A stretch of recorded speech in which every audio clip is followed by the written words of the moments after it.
how would you define our current state of morality? Yeah.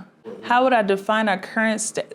That's difficult because I think, like I said, there is no differences, right? I think there are differences along the margins, but there aren't any differences of human nature. So I think that's what you'd have to start. Conversation would have to start about human nature. Humans are inherently flawed.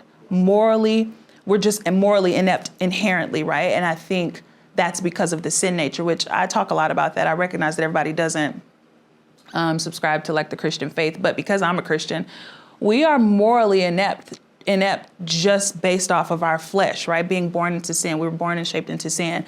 However, though, I do think because we were made in God's image, that we do have almost like a moral code that's baked within us that we can adhere to, but we deviate from it because of that sin nature. So anyway, when you say current, I guess that's the reason I went straight to morality, because to human nature, because I don't think it's a matter of where we are now versus where we were then. I think it's a matter of what is the condition of the human heart?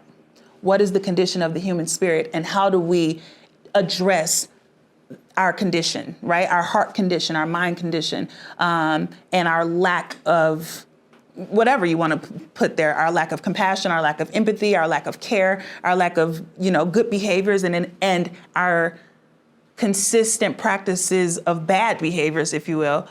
Why? That's the real question. Why do we do those bad things? Why do we always revert or resort back to immorality when we know inherently that, no, this ain't right, and I probably shouldn't be doing that, which is that moral code that's baked within us that I think is the thing. But yeah, we always revert back to the opposite because, well, that's a whole other conversation. But yeah, so I think it's not a matter of current versus like now versus then more than it is, let's talk about the human condition.